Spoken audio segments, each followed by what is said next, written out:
Hi, we're starting a new year here, January of 2021.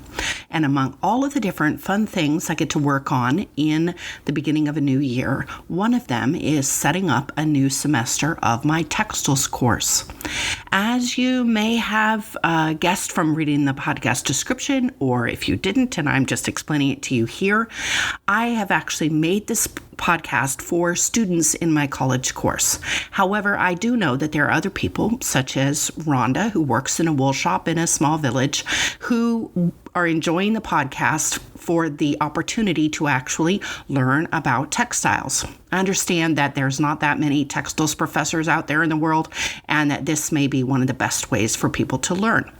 So I wanted to take a moment to explain in this first episode of my season 3 why it is that basically most of season 3 is just content I've moved from season 2.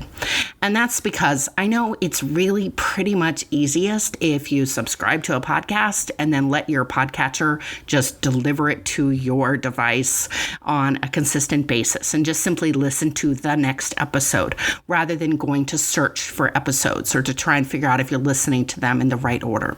So I'll be copying most of the content from season 2 into season 3. If you're a new listener, then you can just start right now subscribing with season 3.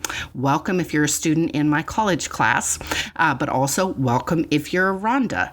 And begin listening now, and I will take you on the journey of textiles from the very beginning, from the property of the molecules that make up the fibers, all the way to the end, the dyeing and printing and other finishing that we use to give textiles their unique properties. So welcome, and thank you for joining me for season 3 in the spring of 2021.